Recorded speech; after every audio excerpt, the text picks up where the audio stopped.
taqulu lima yaqtalu fisli amwat bal ahyaun walakin la tashurun. Jangan bisa salah. Ayatnya ini santri ya salah, malu ya. Kata Allah, jangan Anda katakan, jangan Anda tuduhkan, jangan Anda anggap orang yang meninggal di jalan Allah tuh mati begitu saja. Bal ahya, bahkan mereka hidup, cuman Anda tidak menyadari dan tidak mengetahui. Lah itu kan Musa nabi loh. Ini manusia. Nah, kullu ma jaza lin nabiyyi mu'jizatan jaza lil wali karamatan. Bila seorang nabi mendapatkan mukjizat, maka seorang wali boleh saja mendapatkan karamah. Wali biar mati, jangan dikata mati. Innal ardu urayannya. Kalau ngomong tawasul banyak gambarannya. Ada tawasul dengan amal soleh, ada tawasul dengan hayy soleh, ada tawasul dengan mayyit soleh. Kalau tawasul dengan amal soleh disepakati oleh para tokoh-tokoh Wahabi Salafi, itu disepakati, hadisnya ada di Bukhari. Tawasul sama orang ya dengan amal soleh, itu hadisnya ada di dalam Sahih Bukhari juga ada. Dan itu mereka pakai tawasul dengan amal soleh. Sebetulnya kita sholat, kita puasa, tawasul juga biar dekat sama Allah, tapi lewat amal soleh. Dengan sedekah tawasul juga. Begitu kata orang mancing dah, kalau mancing ikan gede ya pakai ikan kecil. Kalau biar dapat duit gede dengan duit kecil sedekah. Ini namanya tawasul, namanya dengan amal soleh. Tapi ada juga tawasul dengan rajul soleh, orang yang soleh. Ini dari Nabi. Tawasul dengan Nabi Muhammad itu macam-macam. Dari mulai Nabi Muhammad belum ada, itu Nabi Adam. Dan juga Yahudi berapa banyak tawasul sama Nabi Muhammad sebelum Nabi Muhammad ada.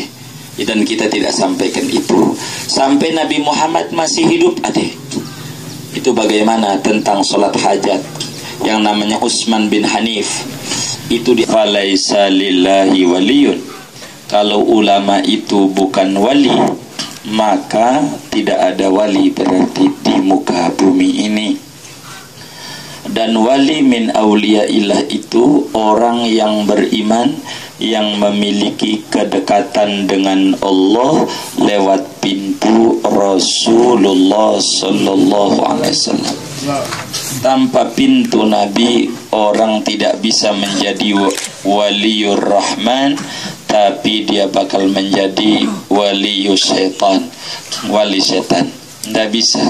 Yang namanya wali itu muslim, kriterianya yang terus menerus melakukan ibadah kepada Allah, menjauhi maksiat Allah, lalu kemudian itu mutabaah kepada Rasulullah, menghindari syahwat-syahwat dunia. Ini definisi wali yang disebutkan oleh Al-Imam Tahir Al-Jazairi di dalam kitab Al-Jawahir Al-Kalamiyah, yang nanti pada saatnya nanti saya nggak paham, buang ngaji 2 minggu sekali, tapi jatuh ngaji Jawahir Kalamiyah sebulan sekali. Itu pun juga kalau nggak pre gurunya di Al-Ihsan Puribeta, itu mungkin bisa 10 tahun lagi nyampe bab ini nih. Saya nggak paham itu Jawahir Kalamiyah ini. Begitu tentang wali min auliyaillah. Saudara-saudara sekalian, di antara ajaran Rasulullah itu ada namanya ajaran tawassul. Ini tawassul ini adalah ajaran Islam yang diajarkan oleh agama. Apa itu yang disebut tawassul itu? Kita sudah memahami.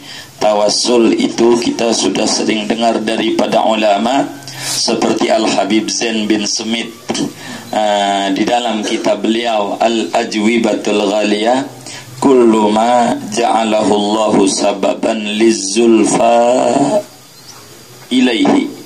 Yang namanya tawasul itu apa saja yang dijadikan sebab untuk mendekatkan diri kepada Allah subhanahu wa ta'ala, wa wuslatun ila qada'il hajat, dan penghubung untuk supaya hajat-hajat kita diterima oleh Allah Subhanahu wa taala. Kalau bahasa modernnya, tawasul itu adalah relasi ataupun juga perlu koneksi ataupun juga disebut rekomendasi. Kalau mau saya singkat, saudara-saudara ini kenal Pak Jokowi enggak? Oh tahu ya. Pak Jokowi itu presiden siapa tuh? Presiden kita. Kalau begitu datang aja ke istana minta duit, diterima nggak kira-kira? Oh diusir. Sama siapa yang diusir? Sama pas pampres. Kenapa diusir? Nggak kenal. Tapi kalau pengen nggak diusir dan dikabulin, ada pintu menuju Pak Jokowi lewat Ibu Mega. Begitu. Kalau kita pintunya lewat Ibu Mega, kira-kira diterima nggak sama Jokowi? Jadi kita mintanya sama Bu Mega, pemintanya sama Jokowi. Mintanya sama Jokowi. Bu Mega tuh sebagai perantara. Itu namanya tawasul.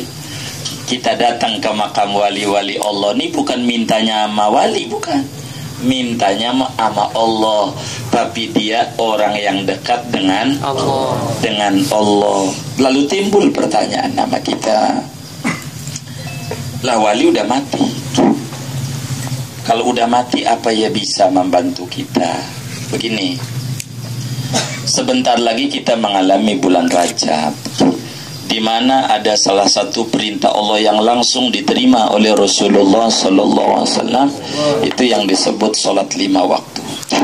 Itu sholat 5 waktu yang kita pernah dengar pada waktu Rasulullah Mi'raj itu awal kali diwajibin sama Allah berapa kali sehari semalam? Berapa kali? 50 kali. Tapi yang kita kerjain sekarang berapa kali? 5 kali. Itu dari 50 berubah menjadi 5 nih berkat usulan siapa? Nabi Musa. Pada waktu Nabi Mi'raj itu Nabi Musa masih hidup atau udah mati? Masih hidup atau udah mati? Udah mati. Baru mati atau udah lama? Lama doang apa lama banget? Bingit. Banget. Udah kapan tahun itu? Orang udah mati usul sama orang yang masih hidup. Usul, jadilah 5. Tuh, ini sholat 5 waktu nih berkat usulan orang yang udah mati kepada yang hidup. Jadi saya mau tanya, orang udah mati itu ngasih manfaat nggak sama orang hidup? Ngasih manfaat nggak? Contohnya? Iya, sholat 5 waktu dari 50 menjadi 5 berkat orang mati. Maka dikatakan dalam Al-Quran, wala taqulu liman yuqtalu fi sabilillahi amwat kal ahya'un. Begitu. Kalau yang inda rabbihim yurzaqun wala tahsabanna ayatnya. Ini ada yang hafal Quran masalahnya samping tuh. Kalau wala taqulu enggak inda rabbihim yurzaqun. Kalau wala taqulu liman yuqtalu fi sabilillahi amwat kal ahya'un walakin la tashurun. Jangan habis salah. Ayatnya ini santri ya salah, malu ya. Kata Allah, jangan Anda katakan, jangan Anda tuduhkan, jangan Anda anggap orang yang meninggal di jalan Allah tuh mati begitu saja. Bal ahya, bahkan mereka hidup, cuman Anda tidak menyadari dan tidak mengetahui orang yang sudah mati. Lah itu kan Musa nabi loh. Ini manusia enggak. Kullu ma jaza lin nabiyyi mu'jizatan jaza lil wali karamatan. Bila seorang nabi mendapatkan mukjizat, maka seorang wali boleh saja mendapatkan karamah. Wali biar mati, jangan dikata mati. Innal ardo la ta'kulu ajsadal anbiya, bahwa bumi itu tidak akan makan jasadnya para nabi. Kalau mau saya singkat dulu karena ini panjang uraiannya. Kalau ngomong tawasul banyak gambarannya. Ada tawasul dengan amal soleh, ada tawasul dengan hayy soleh, ada tawasul dengan mayit soleh. Kalau tawasul dengan amal soleh disepakati oleh para tokoh-tokoh Wahabi Salafi, itu disepakati, hadisnya ada di Bukhari. Tawasul sama orang ya dengan amal soleh, itu hadisnya ada di dalam Sahih Bukhari juga ada. Dan itu mereka pakai tawasul dengan amal soleh. Sebetulnya kita sholat, kita puasa, tawasul juga biar dekat sama Allah, tapi lewat amal soleh. Dengan sedekah tawasul juga. Begitu kata orang mancing dah, kalau mancing ikan gede ya pakai ikan kecil, kalau biar dapat duit gede dengan duit kecil sedekah. Ini namanya tawasul, namanya dengan amal soleh. Tapi ada juga tawasul dengan rajul soleh, orang yang soleh. Ini dari Nabi. Tawasul dengan Nabi Muhammad itu macam-macam. Dari mulai Nabi Muhammad belum ada, itu Nabi Adam. Dan juga Yahudi berapa banyak tawasul sama Nabi Muhammad sebelum Nabi Muhammad ada. Dan kita tidak sampaikan itu. Sampai Nabi Muhammad masih hidup ada. Itu bagaimana tentang sholat hajat. Yang namanya Utsman bin Hanif, itu diajarin sama Nabi ketika dia matanya tidak bisa lihat. Kemudian ngadu sama Rasulullah, Rasul saya mata nggak bisa lihat. Ya udah kalau begitu ente tuh sholat 2 rakaat, baca doa. Diajarin doa tawasul sama Nabi. Suruh ngomong ya Muhammad, ya Sayyidina Muhammad. Begitu sama Nabi. Sesudah Nabi wafat, Utsman bin Hanif ngajarin juga kepada salah seorang sahabat Nabi yang nggak dapetin ajaran ini, pengen ketemu sama Sayyidina Utsman Affan. Begitu tuh. Nih Sayyidina Utsman udah lebih dari 10 tahun lebih, hampir 20 tahun. Ketika ada orang kesulitan, maka pengen ketemu sama Sayyidina Utsman susah banget. Susah banget. Maka diajarin tuh ajaran itu. Ini tentang tawasul. Nabinya udah wafat. Nabinya ngajarin ya Sayyidina Muhammad. Itu nabinya udah wafat dan tidak dirombak oleh sahabat. Ini namanya tawasul kepada orang yang sudah meninggal Nabi. Kalau tawasul kepada wali enggak sedikit, banyak sekali ajaran-ajarannya. Mungkin nanti kita panjangkan tentang tawasul kepada wali, tapi agar supaya kita lebih cepat tentang siapa yang punya makam ini, karena kita tadi sudah memahami bahwa orang sudah wafat pun, kalau orang itu termasuk orang yang tinggi derajatnya, bisa ahlut tasarruf. Imam Syafi'i radhiyallahu anhu kalau baca kitab hendak paham, datang ke kuburan Abu Hanifah, baca kitab aja dan langsung paham. Imam Ahmad juga begitu. Sampai di dalam tarekat Syadiliyah, Al-Imam Abdul Hasan Asyadili, kalau dia ada yang nyangkut dalam hidupnya, nggak ada lagi tawasul sama Imam Ghazali, ya hujjatal Islam aghisni, wahai Imam Ghazali tolong saya. Itu Imam Abdul Hasan Asyadili. Makanya beliau bilang, man kana lahu hajah falyatawassal bil Imamil Ghazali. Siapa orang punya hajat, pengen cepet dikabulin sama Allah, wis jangan sungkan-sungkan, tawasul aja sama Imam Ghazali. Itu Imam Abdul Hasan Asyadili, pembangun tarekat Syadiliyah. Saking tingginya makam Imam Ghazali. Begitu. Saya mau berbicara tentang karamatul aulia saja, agar supaya kita mudah untuk memasukinya. Wali-wali Allah itu banyak sekali jamaah.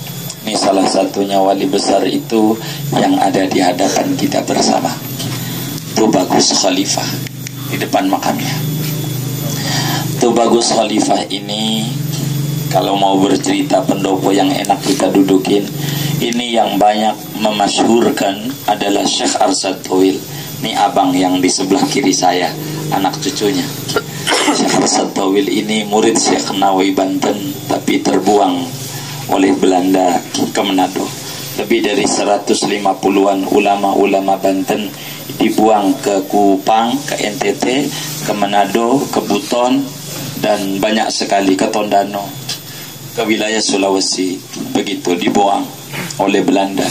Pada waktu geger Cilegon di antara yang paling besarnya, begitu banyak ulama-ulama yang dibuang oleh Belanda ke berbagai macam wilayah timur Indonesia.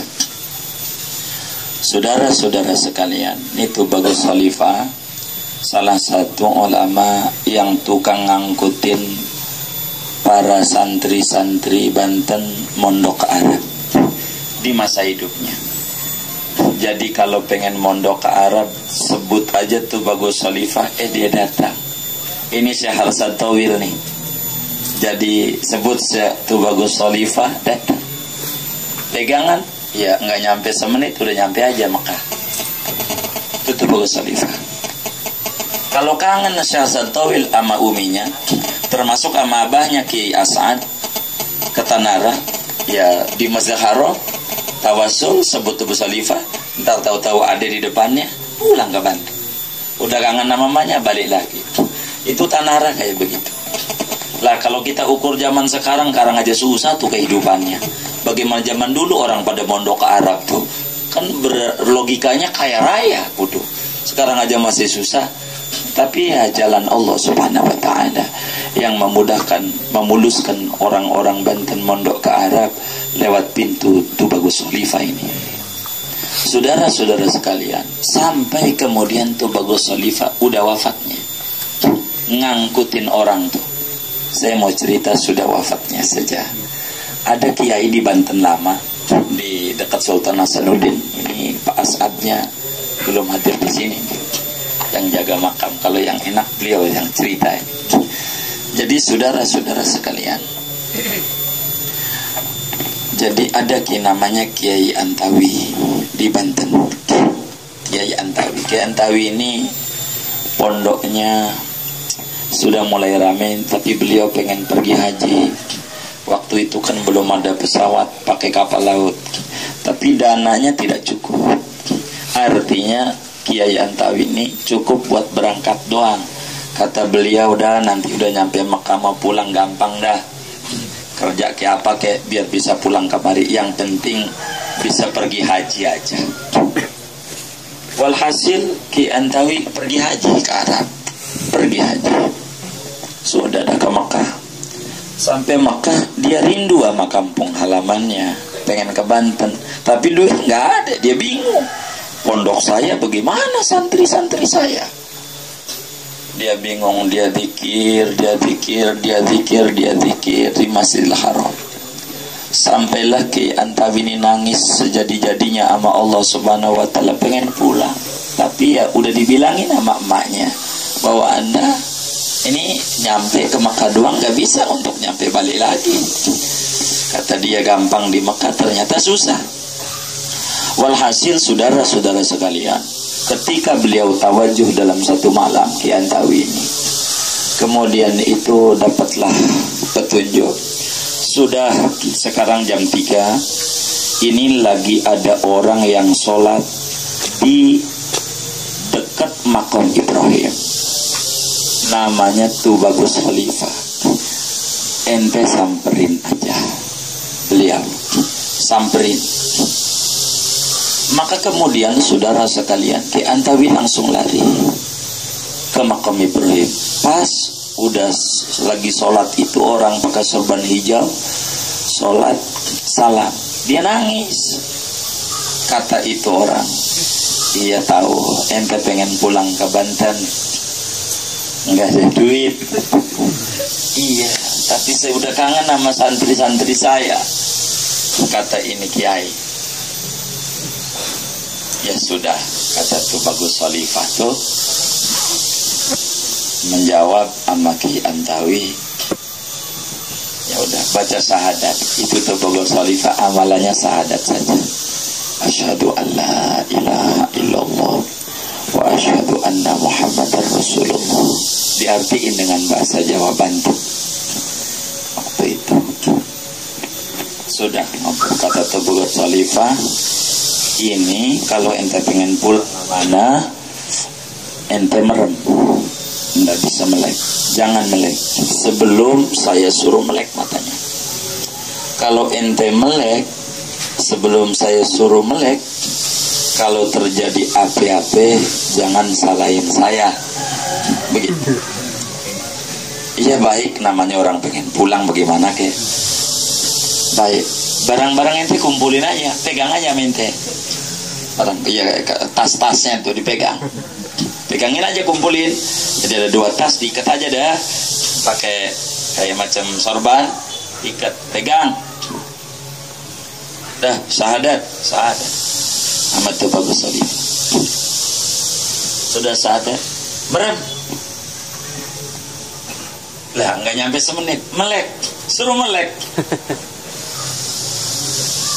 Kata Tuan, ini kan pesantren tuh makam Sultan Hasanuddin. Dia belum lihat itu orang ini yang mana itu. Kemudian Tuh Bagus Khalifah lupa, belum ditutup tuh kasyaf. Jadi suruh sadat lagi, sadat. Asyhadu an la ilaha illallah. Siapa aja. Wih, pesantrennya. Dikaget pesantren. Wah, nangis. Ki Antawi nangis luar biasa. Ki Antawi itu ketika dibilang begitu, ngomong amat Bagus Khalifah, Tuh Bagus jangan pulang dulu. Saya pengen jamu kau. Jangan. Saya yang bakal menghormati engkau, Kiai. Jadi, lah Tuh Bagus Khalifah rumahnya di mana? Saya rumahnya di Baros. Tanya aja sama Lurah Marjuk. Kalau zaman dulu kayak di Jakarta, kalau mau lurah pasti terkenal. Lurah tuh, karena gede zaman dulu. Sampai udah berhenti tuh lurah masih disebut-sebut. Zaman dulu tuh, begitu lurah. Karena nggak ada lagi. Tanya aja sama Lurah Marjuk. Besok malam saya tunggu. Lah ya, jauh dari Banten kemarin. Lumayan zaman dulu. Jalan sampai Pasar Baros tuh yang tadi tuh. Yeah. Tanya Lurah Marjuk mana dianterin? Ya itu rumah yang hijau tuh. Rumah Marjuk. Nyampe sini Isa dah. Itu Kiai Antawi. Sampai ngobrol ke Lurah Marjuk, ngobrol. Saya pengen diantar ke rumahnya Tuh Bagus Khalifah.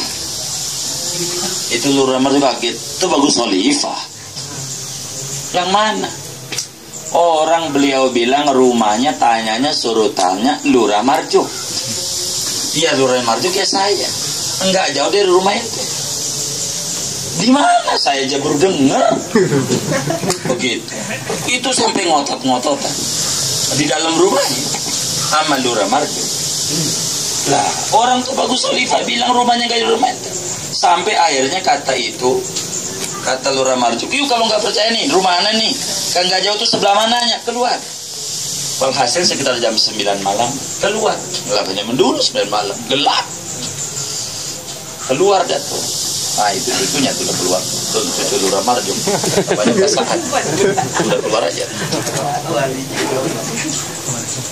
Jadi kemudian itu opening.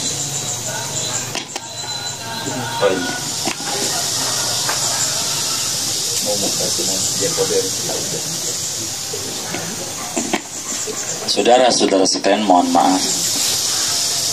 Jadi tuh Pak Saad, ini cucu Lurah Marjuk namanya, cucunya ini.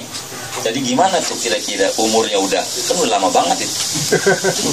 Jadi saudara sekalian, Lurah Marjuk kemudian keluar sama Kiai itu dari rumahnya. Keluar. Pak Saad. Hello.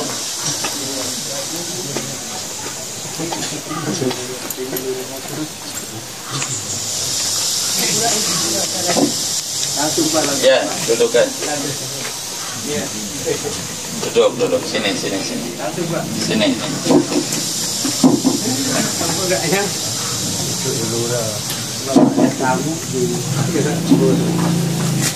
Ya, duduk sini, duduk saja. Ya, baik.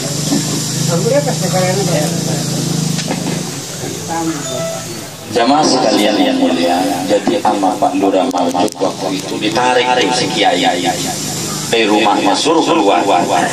Begitu. Ini Pak Saad aja yang cerita ini. Yang cerita langsung. Ya udah. Jadi kemudian keluar. Pas keluar rumah ada istana besar.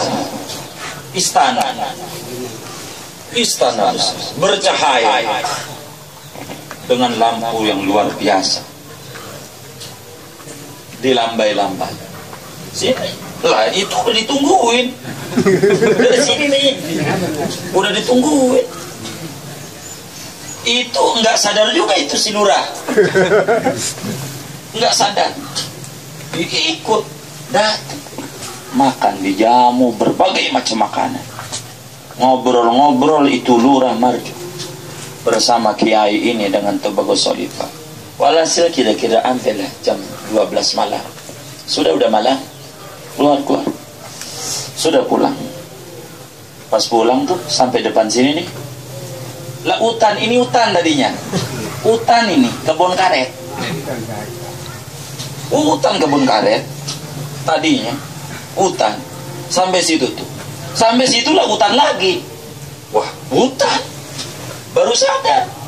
Itu Lurah Marjuk sendiri sama itu kiai. Wah, hutan. Begitu, kebun karet semua. Kata tuh kiai sama Lurah, berarti makamnya Tubagus Khalifah itu istananya ini yang kita dudukin tadi. Jadi ini nih dulunya pagi-pagi dari malam itu dipagar dengan bambu, kikis bambu. Yang dulu seingat dia istana yang malam itu.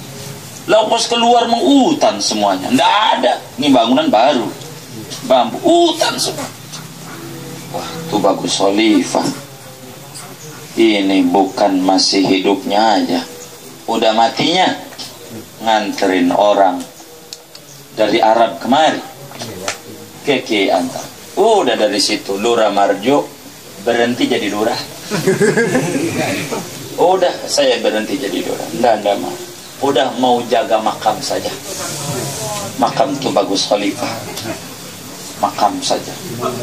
Berhenti jadi lurah. Sampai beliau wafat, jatuh kepada anaknya, suruh dijaga tuh makam. Sampai jatuh sama cucunya. Ini udah cucunya. Itu Tubagus Khalifah. Sampai sudah wafatnya. Yang menyebut-nyebut Tubagus Khalifah itu Syekh Arsyad Tauhid. Ini anak cucunya nih, Pak. Nih anak cucunya Arsyad Tauhid. Iya tuh dia ketawa. Syekh Arsyad Tauhid. Iya. Itu orang kadang-kadang yang tahu, orang sini enggak ada tahu, orang Combong ya, orang Baros enggak ada yang tahu. Enggak ada yang tahu namanya Tubagus Khalifah itu mana, enggak ada yang tahu. Satu pun. Oh, bagi orang sini yang tahu, karena sesudah Ki Antawi itu udah putus tuh, Kiai itu suka ziarah sampai wafatnya. Anaknya dulu masih suka ziarah, anaknya. Cuman sekarang anaknya enggak, dan enggak tahu rumahnya. Kalau ada enak tuh anaknya itu, biar mudah menyambungkan ini riwayat. Begitu kalau anaknya, harus dicari lagi nih Kiai, anak-anak keturunannya. Orang sini mengenal Tubagus Khalifah karena ada cerita menarik. Ada seorang Cina Benteng dari Tangerang. Itu mimpi malamnya. Mimpi kalau ente biar utang ente terbayar, proyek ente di Korea itu goal, ente mesti datang ke Baros, ke Kiai Tubagus Khalifah. Ini mimpinya. Ini Cina. Dicari tuh, mana ya Banten Baros tuh. Kan zaman dulu susah nyari. Saya mau singkat, dia ketemu tuh di Baros. Nyari Kiai Tubagus Khalifah. Dan udah ada yang tahu. Pas ada yang tahu itu dibilang udah wafat. Dia bingung tuh si Cina. Udah meninggal ya. Tapi ini mimpi saya ini. Ya, gimana ya? Ini Cina. Masalahnya proyek yang di Korea. Bagaimana biar gue? Ya udah capek nanganin proyek itu. Akhirnya si Cina ini, dah biar mati ke dah, antar saya kuburannya. Saya nggak paham ini nih yang Cina nih, Pak Asad ngalamin nggak, apa bapaknya atau? Bapak. Oh bapak, dia nggak ngalamin ini. Dia nggak punya nih cerita ini, Pak. Nggak punya dia. Orang sini aja nggak tahu. Iya. Ini Cina nggak punya cerita Cina. Sebab murid Syekh Nawawi yang satunya, yang di Kaduawi. Makam siapa yang Kaduawi itu, Pak? Di Kaduawi. Siapa? Oh, Tubagus Wasi. Iya, Tubagus Wasi. Saya lupa. Ada sih itu murid Syekh Nawawi. yang nyetak buku Syekh Nawawi. Jadi ulama besar, Tebuas Wasi. Enggak jauh dari sini. Jadi itu Cina akhirnya datang kemari. Dilarang sama bapaknya dia. Cina pakai celana pendek.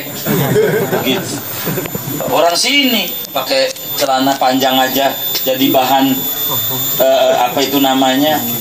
Ya pangling, jadi aneh orang sini. Pakai celana jin waktu itu. Apalagi pakai celana pendek. Lagi orang Kristen lagi.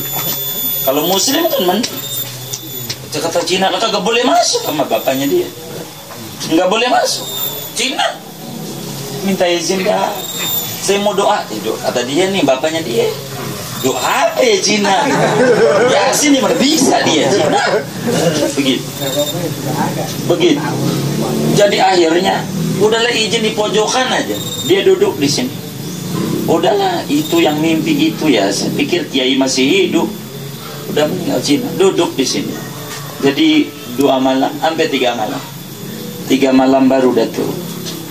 Dia dapat informasi proyek di Korea Gold. Utang dia lunas. Baru orang sini mengenal yang namanya Tobago Solifah dari Cina. Cina dikabulin sama Tobago Solifah.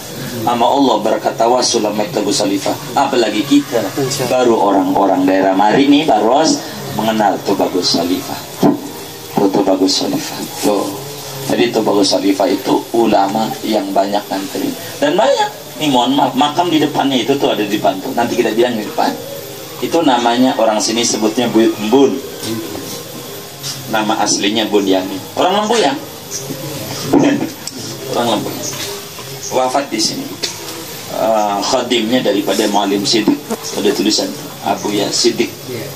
Itu temannya Ki Asim Asy'ari dan Ki Khalil Bangkalan. Berteman. Begitu. Itu makamnya di depan. Nah ini tadi pesantren yang lewatin itu sebetulnya bukan jalan tuh. Mohon maaf, ada kendala jalan katanya putus jembatannya, jadi kita harus muter. Iya, muter kembali Kampung Cangkudu. Itu gudang ilmu. Kalau pengen belajar nahu, pengen ngelotok, ini gudang kampungnya. Kampung ilmu alat. Namanya Cangkudu. Pesantrennya namanya Riyadul Awamil. Ini anak cucunya ini. Salah satunya Ki Abad. Ini mantu yang minta dikubur di sini juga. Jadi saudara sekalian yang semua cerita, ini dulunya orang sini kata Ki Antawilah. Karena Ki Rasatawi menyebut Tobago Solifah, Tub Solifah, orang tidak paham yang memasurkan Tub Solifah. Karena Ki Rasatawi yang tukang mondar-mandir ke sana kemari, itu lewat Tobago Solifah. Selalu minta karamahnya Tobago Solifah. Jadi Tobago Solifah ini di antara karamah yang memudahkan orang yang berziarah ke beliau tidak bakal lama.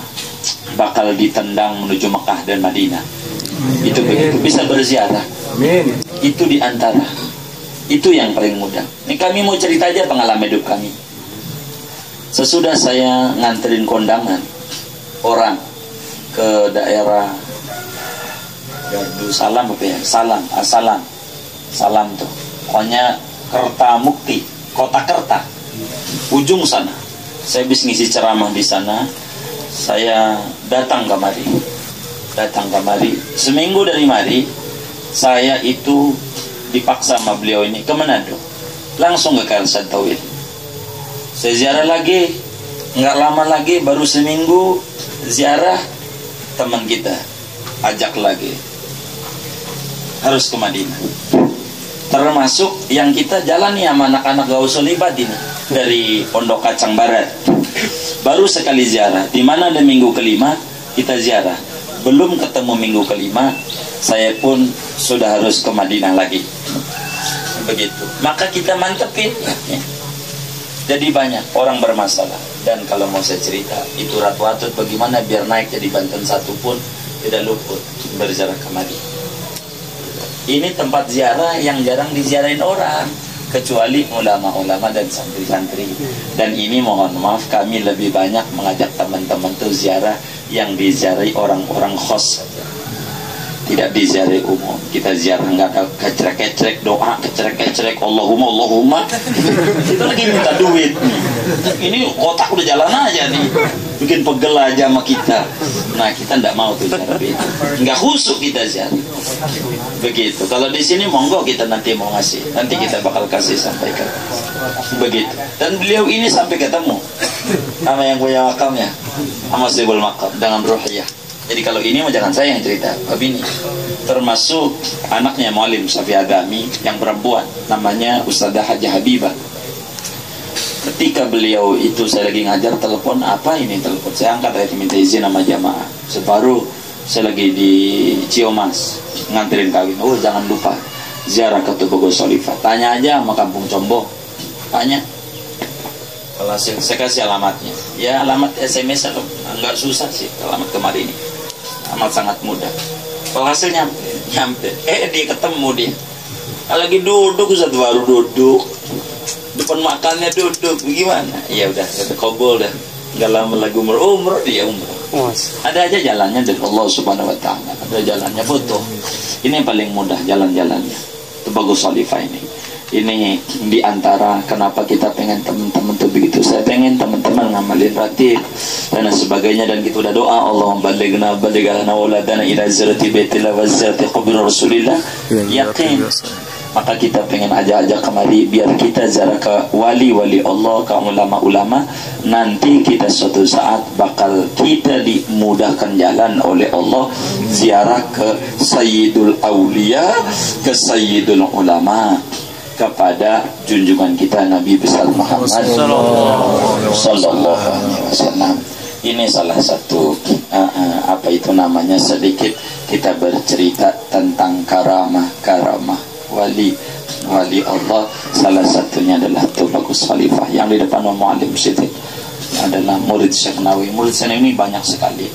Kalau yang ke Banten memang tertutup 1-2 orang begitu, karena memang zaman dulu kita ini lebih banyak mastur, nggak mau ngebuka begitu. Termasuk Syekh Abdul Ghaffar sendiri paling 1-2 berbicara, karena murid yang termuda itu yang di depan makamnya Syekh Abdul Lahir, murid termuda. Ada termudanya adiknya beliau, namanya Kiai Sanwani, mursyid Thariqah Qadir Naqsabandiyah. Sebab umur 7 tahun udah ke Arab dan mengajinya sama Syekh Nai Banten ngajinya. Jadi ketika umur tuh 15 tahun santrinya udah banyak. Kalau santrinya udah sampai 100, dia kabur ke Lempuyang. Karena rumahnya bukan di Lempuyang, pindah ke rumah istrinya di daerah Kalapian namanya Pontang. Dia ngumpet lagi, nggak mau santrinya banyak.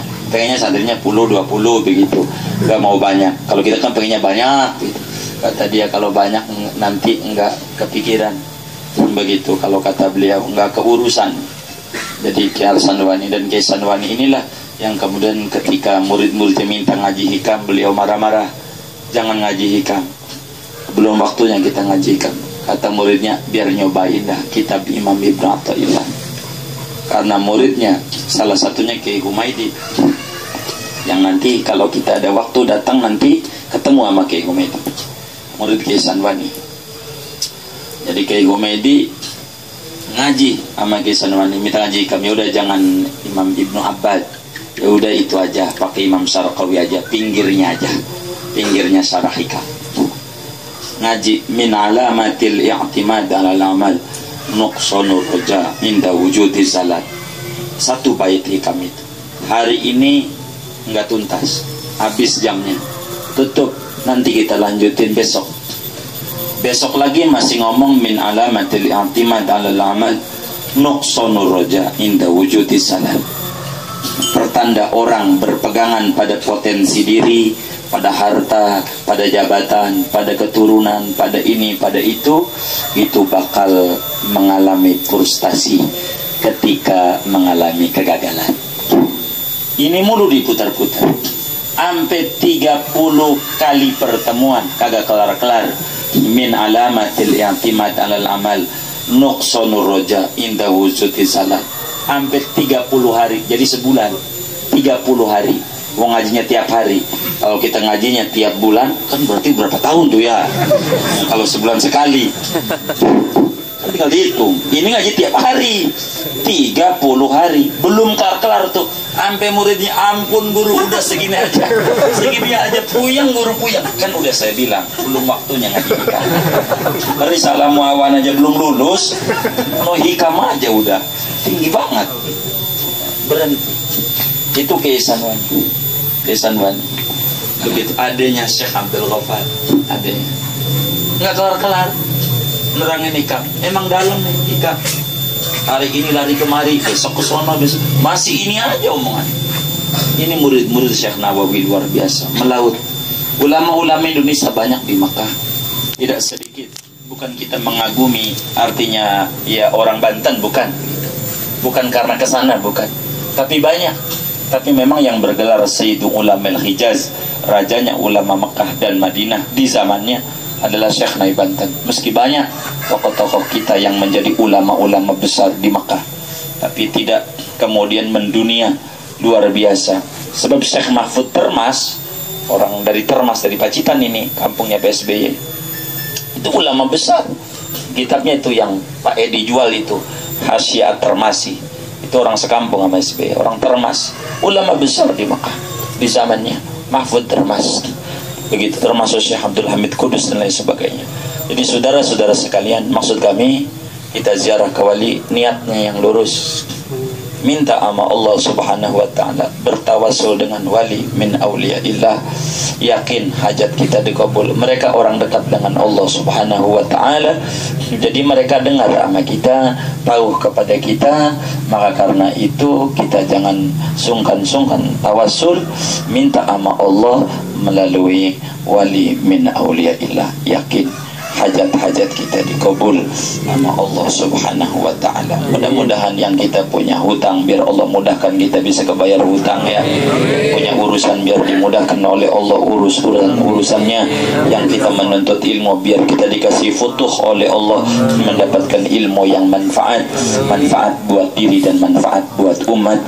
Punya usaha biar Allah berikan kelancaran dalam segala usahanya. Dan menikah belum punya keturunan, biar Allah berikan keturunan yang soleh dan soleh dengan segera.